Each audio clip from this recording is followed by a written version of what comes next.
Hello friends, நான் தான் உங்கள் அப்பாஸ் கிச்சன். இன்றைக்கி வீடியோவில் என்ன பார்க்க போகிறோம்னா ரோட்டு கடை சால்னா பார்க்க போகிறோம். அதுக்கு முன்னாடி மறக்காமல் நம்ம வீடியோ பிடிச்சிருந்தால் லைக் பண்ணுங்கள், நம்ம சேனலை சப்ஸ்கிரைப் பண்ணுங்கள் மற்றும் ஷேர் பண்ணுங்கள். வாங்க வீடியோக்குள்ளே போவோம். தேவையான பொருட்கள் செய்முறையிலே காட்டுறேன்.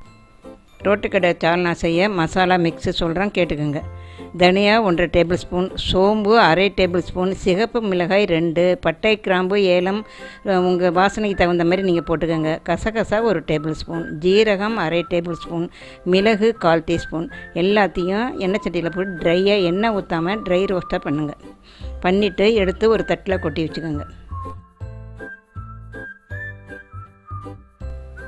ஒரு கடாயை அடுப்பில் வச்சு நல்லெண்ணெய் விட்டு வாசனைக்கு தகுந்த பட்டை கிராம்பு ஏலக்காய்,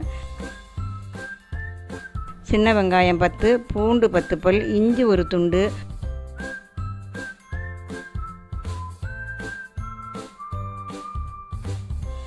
ஒரு 10 பீஸ் தேங்காய் பீஸு சின்ன சின்னதாக நான் நறுக்கி போட்டுருக்க மாதிரி போட்டுக்கோங்க. ரொம்ப பெருசாக போட்டுறாதீங்க, இல்லைன்னா ஒரு 1/4 மூடியாக திருவி போட்டுக்கோங்க.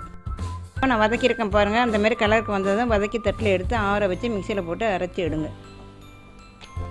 இப்போது அடுத்து ஏற்கனவே எடுத்து நம்ம ட்ரை ரோஸ்ட் வச்சுருந்தோம்ல, அதை எடுத்து இப்போ மிக்சியில் போட்டு பவுடர் ஆக்குங்க.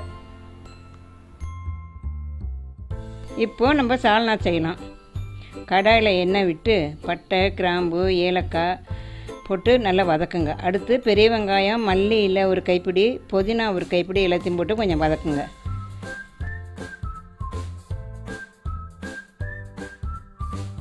இப்போது நல்லா வதங்கிடுச்சு. வதங்கின பிறகு தக்காளி 2 போடுங்க. இப்போது தக்காளி வதங்கிடுச்சு. தக்காளி வதங்கினது பிற்பாடு மிளகாய்த்தூள் 1 டேபிள் ஸ்பூனும் மல்லித்தூள் 1 டேபிள் ஸ்பூன் 2 போட்டு நல்லா கொஞ்சம் வதக்குங்க. இப்போது நல்லா கலராக வந்துருச்சு வதங்கினதும். இப்போ நம்ம அரைச்சி வச்ச பொடி பண்ண மசாலாவை இதில் போடுங்க. கொஞ்சம் லேசாக 1 நிமிஷம் இப்படி வதக்கி விட்டுட்டு அடுத்து தேங்காய் பேஸ்ட் அரைச்சி வச்சுருக்கோம்ல, அதையும் இதில் போட்டு வதக்குங்க.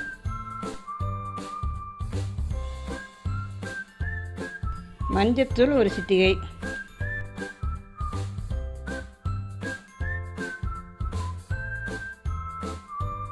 நல்லா இப்படி வதக்கி விடுங்க. வதக்கி நல்லா கொஞ்சம் கலராக வந்ததும் தேவையான அளவு தண்ணி விட்டு, உங்களுக்கு தேவையான அளவு தண்ணி விட்டுங்க. சால்னா எவ்வளோ தேவைப்படுதோ அதுக்கு தகுந்த தண்ணியை விட்டு ருசிக்கு தகுந்த உப்பை போட்டு கொஞ்சம் கொதிக்க விடுங்க.